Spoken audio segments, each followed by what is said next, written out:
En quoi consistent les actions basées sur les prévisions?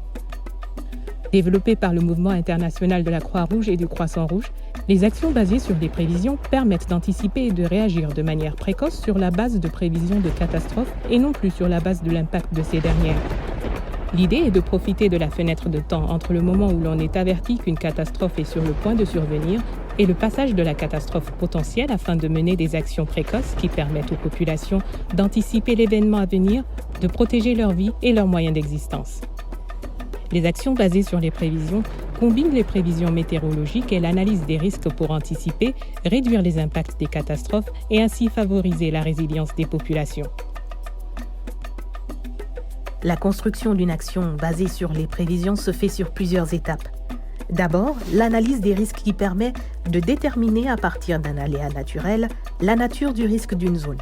Cette étape permet également de définir la probabilité et la fréquence de ce risque ainsi que le degré de vulnérabilité et d'exposition des populations à partir d'indicateurs socio-économiques. Puis la définition des niveaux d'impact pour connaître les éléments déclencheurs, les seuils de déclenchement et pouvoir lancer les actions précoces. Ensuite, l'identification des systèmes de prévision aussi bien scientifiques, météorologiques, hydrologiques, géophysiques qu'empiriques, information de systèmes d'alerte précoce issus de la communauté, savoir traditionnel, pour obtenir des informations en amont sur sa possible survenance.